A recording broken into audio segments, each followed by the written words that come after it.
Principal की dirty film. पूर्व principal Shyamlal Rathore के 2 बेटियां थीं।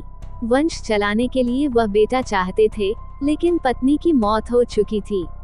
इसके लिए उन्होंने गीता नाम की महिला से संबंध बना लिए, लेकिन शातिर गीता ने अपने पति हिमांशु चौधरी के साथ मिलकर प्रिंसिपल साहब की ऐसी डर्टी फिल्म बनाई की। हिमांशु चौधरी देहरादून के एक प्रतिष्ठित मेडिकल कॉलेज से MBBS की पढ़ाई कर रहा था।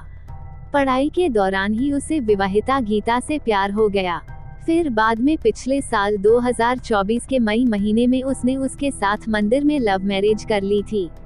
उसकी एक प्यारी सी बेटी भी थी। गीता पहले पति से 3 साल पहले ही संबंध तोड़ चुकी थी।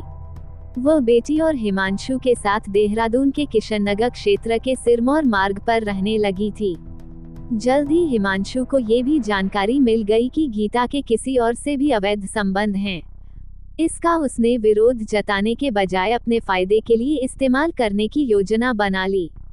दरअसल हिमांशु मेडिकल की अपनी पढ़ाई का खर्च नहीं उठा पा रहा था। वो कई बार पेपरों में फेल भी हो चुका था। दूसरी तरफ उसने गीता से शादी रचाकर अपना खर्च और बढ़ा लिया था। उसे अब भी पढ़ाई के लिए फीस देनी थी, लेकिन आर्थिक तंगी के कारण वह ऐसा नहीं कर पा रहा था। इसी बीच उसने पाया कि गीता से मिलने के लिए एक बुजुर्ग श्यामलाल अक्सर आते हैं। जल्द ही उसे ये भी मालूम हो गया कि गीता और उस बुजुर्ग के संबंध काफी पुराने और गहरे हैं। उनके बीच लंबे समय से नाजायज रिश्ता बना हुआ है। संभवतः गीता के पूर्व पति से संबंध खत्म होने के यही कारण रहे होंगे। गीता के बुजुर्ग के साथ अवैध संबंध को नजरअंदाज करते हुए हिमांशु चौधरी के दिमाग में एक योजना कौंध गई। उसने श्यामलाल राठौर को ब्लैकमेल कर उनसे पैसे ऐंठने का प्लान बना डाला। इस बारे में उसने गीता से बात की। वह भी इसके लिए सहमत हो गई। योजना के अनुसार गीता ने 2 फरवरी 2025 को श्यामलाल को फोन किया। हेलो डार्लिंग, तुम कहाँ हो? कई दिनों से मिले नहीं। अरे वाह, क्या बात है, मैं भी तुम्हें ही याद कर रहा था। सोच रहा था कि इस वैलेंटाइन डे पर तुम्हारी पसंद का कोई गिफ्ट दूं। श्यामलाल की आवाज सुनकर गीता भी खुश हो गई। वह चहकती हुई सेक्सी अंदाज में बोली, तो फिर आज ही मिलो ना। अपनी पसंद भी बता दूंगी और तुम्हारी चाहत भी पूरी कर दूंगी। चलो आता हूँ, लेकिन वादे से मुकर मत जाना। श्यामलाल बोले, अरे आओ तो सही डार्लिंग, आज की पूरी रात तुम्हारे नाम है। पति को हॉस्टल भेज दिया है। तुमसे मालिश करवाने की इच्छा हो रही है। गीता रोमांटिक अंदाज में बोली, ठीक है, कहो तो कुछ खाने पीने के लिए लेकर आऊं। श्यामलाल की आवाज में रूमानीपन आ गया था।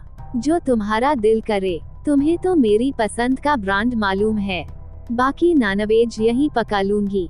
गीता बोली। इस तरह से 2 प्रेमी युगल के बीच कुछ देर तक रोमांटिक बातें होती रहीं, जबकि दोनों की उम्र में काफी अंतर था।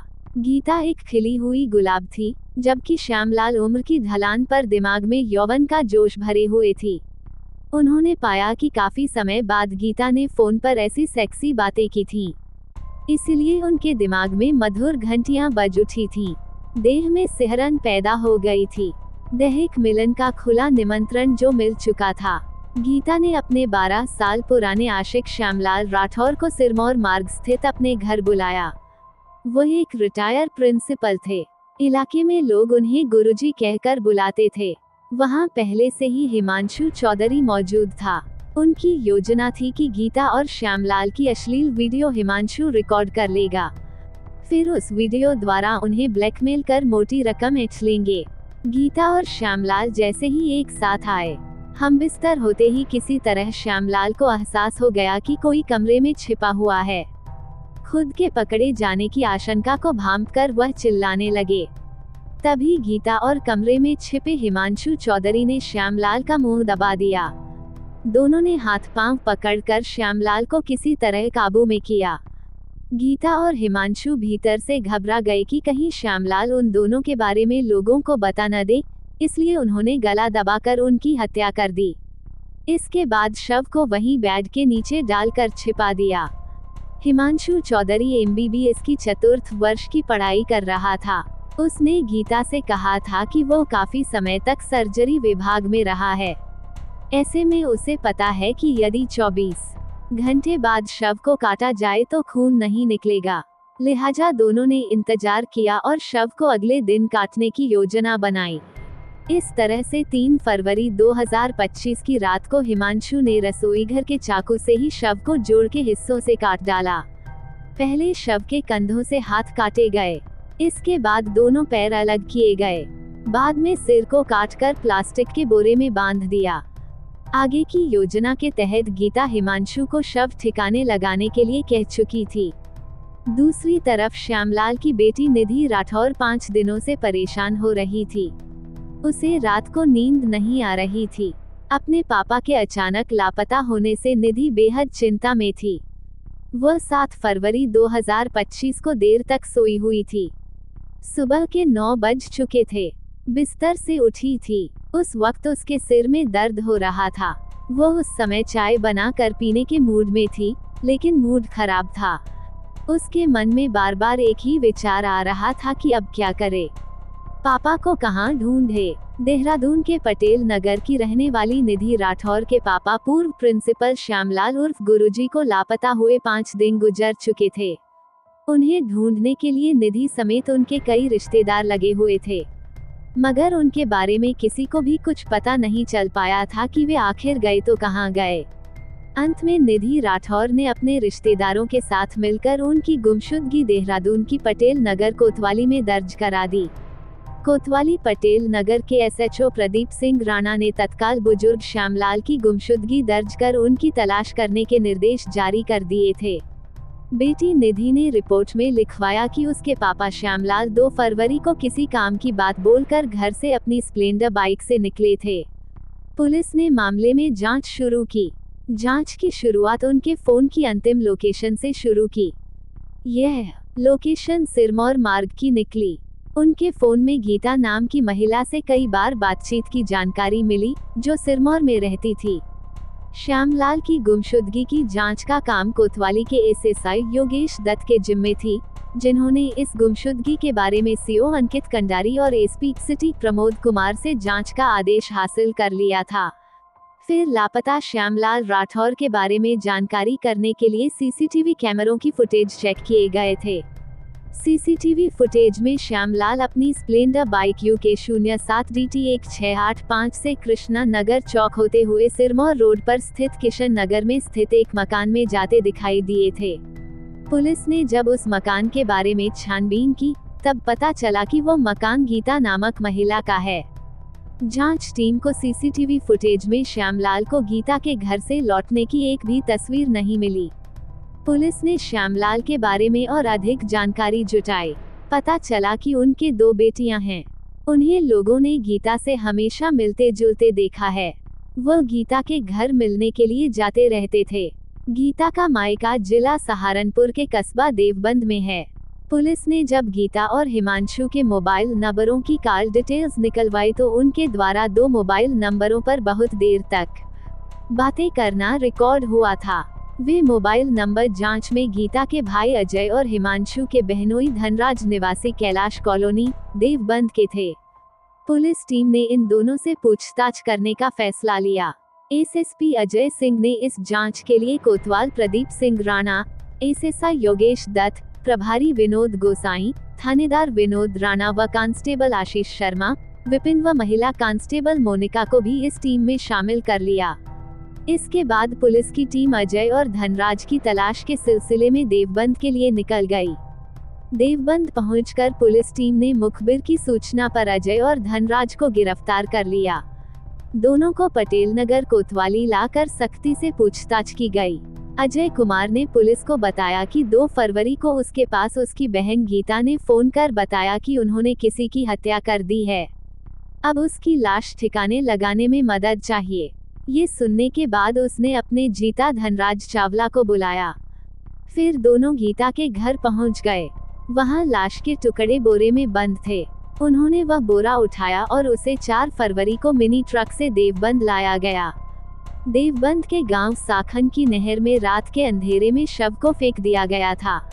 इसके बाद देवबंद की साखन नहर से श्यामलाल के शव की तलाशी अभियान शुरू किया गया, लेकिन गोताखोरों को वहां शव के टुकड़े नहीं मिले। तब पूछताछ के बाद उन्हें कोर्ट में पेश किया गया, जहां से उन्हें न्यायिक हिरासत में भेज दिया गया।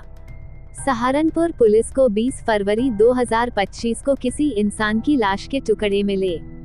ये जानकारी मीडिया के द्वारा देहरादून पुलिस को मिली तो कोतवाल श्यामलाल के फैमिली वालों को लेकर सहारनपुर पहुंचे तो निधि ने उनकी पहचान अपने पापा श्यामलाल के रूप में की। बरामद लाश के टुकड़ों का पंचनामा भरकर पुलिस ने उन्हें पोस्टमार्टम के लिए अस्पताल भेज दिया। हिमांशु और गीता तब तक पुलिस की पकड़ में नहीं आए थे। पुलिस के साइबर विभाग ने उनके मोबाइलों के लोकेशन के आधार पर बताया कि वे मुंबई में हैं। पुलिस जब मुंबई पहुंची, तब तक वे वहां से भी फरार हो चुके थे। इसके बाद पुलिस को इन दोनों की लोकेशन जयपुर की मिलने लगी। पुलिस जब वहां पहुंची, तब उनकी लोकेशन प्रयागराज के महाकुंभ की मिलने लगी। वहां 4 दिनों तक दोनों की लोकेशन मिली, लेकिन उस भीड़ में उन्हें ढूंढा नहीं जा सका। इस चूहे बिल्ली के खेल में गीता और हिमांशु पुलिस की पकड़ में नहीं आ पा रहे थे। उन पर 25,000 रुपए का इनाम घोषित कर दिया गया। उनकी लोकेशन 24 फरवरी को अमृतसर, पंजाब की मिली। इस लोकेशन के मुताबिक उन्होंने ट्रेन से यात्राएं की थीं। बाद में उनकी लोकेशन गोल्डन टेम्पल के पास आकर ठहर गई थी। आखिरकार 26 फरवरी 2025 की रात में पुलिस टीम को सफलता मिल गई। गीता और हिमांशु चौधरी को अमृतसर से गिरफ्तार कर लिया गया। दोनों को देहरादून लाया गया। उनके सारे कारनामों की जानकारी पहले गिरफ्तार किए गए अजय कुमार और धनराज से मालूम हो चुकी थी। फिर तो गीता ने भी पुलिस के सामने सारे राज खोल दिए। उसके बाद जो कहानी सामने आई वह इस प्रकार निकली। पत्नी की मौत के बाद 2 बेटियों के पिता श्यामलाल को सबसे बड़ी चिंता ये थी कि उनके बाद वंश आगे नहीं बढ़ पाएगा। इसी कारण वह गीता के साथ अपने संबंधों से एक बेटा पैदा करना चाहते थे। पुलिस के मुताबिक श्यामलाल ने इस काम के लिए गीता को 20 लाख रुपए तक देने का वादा किया था।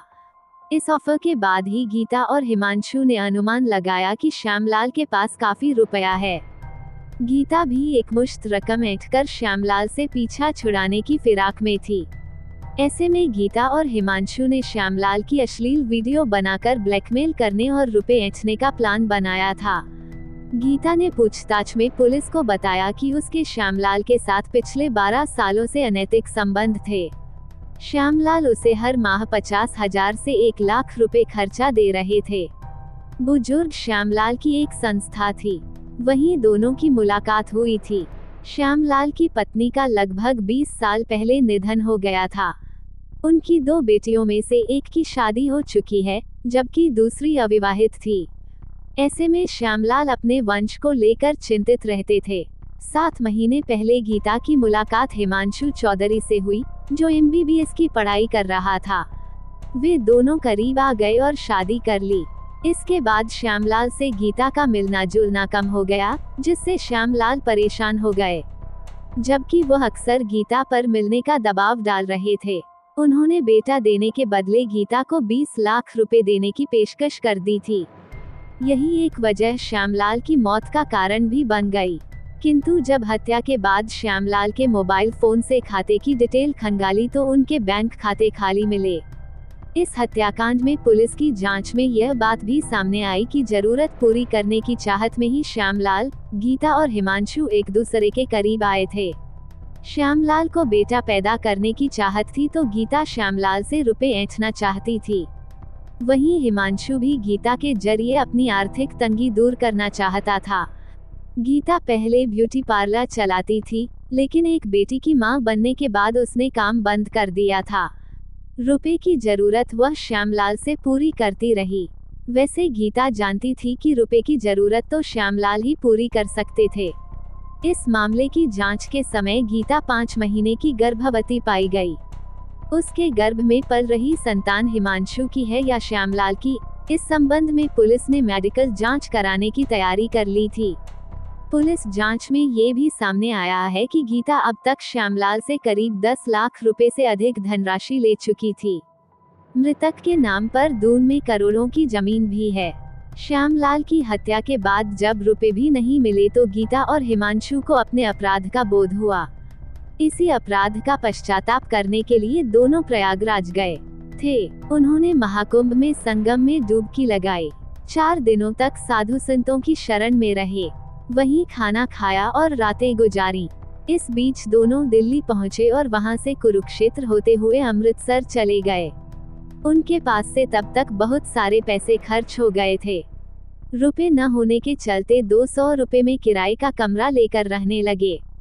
कथा लिखे जाने तक एएसआई योगेश दत्त द्वारा मामले की जांच जारी थी।